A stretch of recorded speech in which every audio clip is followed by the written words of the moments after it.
ఆయన దూతను పంపించినప్పుడు గిద్యోను అంటాడు, నిజంగానే ప్రభు మాకు తోడుగా ఉంటే, నిజంగానే దేవుడు మాతో ఉంటే, నిజంగానే దేవుడు మాకు తోడై ఉంటే కనుక మాకు ఈ కార్యాలన్నీ ఎందుకు సంభవిస్తున్నాయి? ఈ శ్రమలు ఎందుకు వస్తున్నాయి?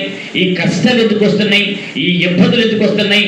మా పంటంతా కూడా మిద్యానీయులు ఎందుకు తీసుకువెళ్ళిపోతున్నారు అని గిద్యోను దేవాతి దేవుని ప్రశ్నిస్తా ఉన్నాడు. ఆ పైన మనకు ఆన్సర్ ఎందాక మనం చదివాం.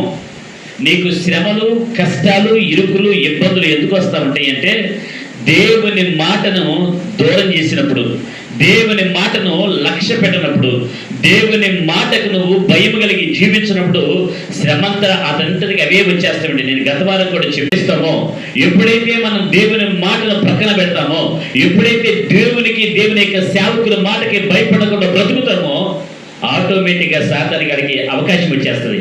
ఇంకా సాతాన్ని పిలవక్కర్లేదు, ఈ దగ్గర ప్రభు పరిగెట్టుకుని సాతాను వెళ్ళు, అడేవారు వీడు చూడు అని చెప్పనక్కర్లేదు, వచ్చేస్తాడు వాడు. ఎందుకంటే కొన్ని రూల్స్ ఉన్నాయి వాడికి. దేవుడు సాతానికి కూడా కొంత కంచి వేసిన వాడు రాకుండా, ఆ కంచిని చేతులారా మనమే తీసేసుకుంటాం. వీళ్ళు చేసిన పని చేతులారా తీసేసుకున్నారు. అయితే మరలా